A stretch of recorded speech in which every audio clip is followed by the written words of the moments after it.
matuto. Binubuhay ko lamang po ang inyong mga gabi. I believe that gone are the days when pageants are just a simple pageant. Today, pageant has covered individuals like me the chance to harness my deepest sensibility and the best of my ability.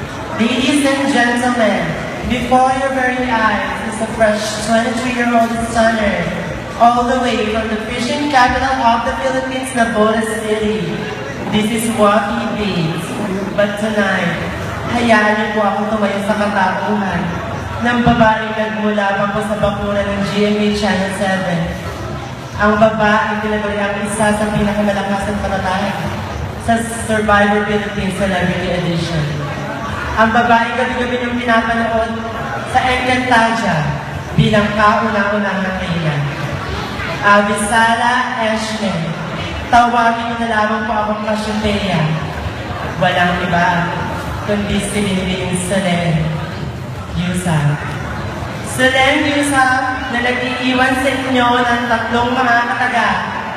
Unang kataga, sabi nila, the family that prays together stays together. Sabi ko naman, the family that dies together, oh my God, it's Visconde Massacre. Pangalawang kataga, kung ang ahas daw po ay kulay itim, huwag mong lalapitan, huwag mong hawakan, huwag mong hihimasin. Malas daw po iyon. Kung ang ahas naman po ay kulay puti, lapitan mo, amungin mo, himas-himasin mo. Swerte daw po iyon. At kung ang ahas naman daw po ay kulay brown, mga bakla, atak! Titi yun!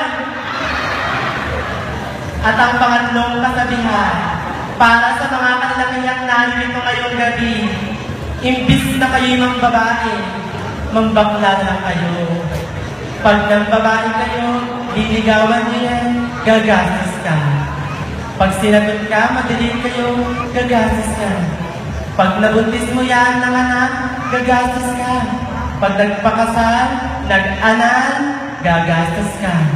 Eh sa bakla, hihiga ka lang, diretso paa, tirik mata. Pag pilat mo, may 2.5 ka na.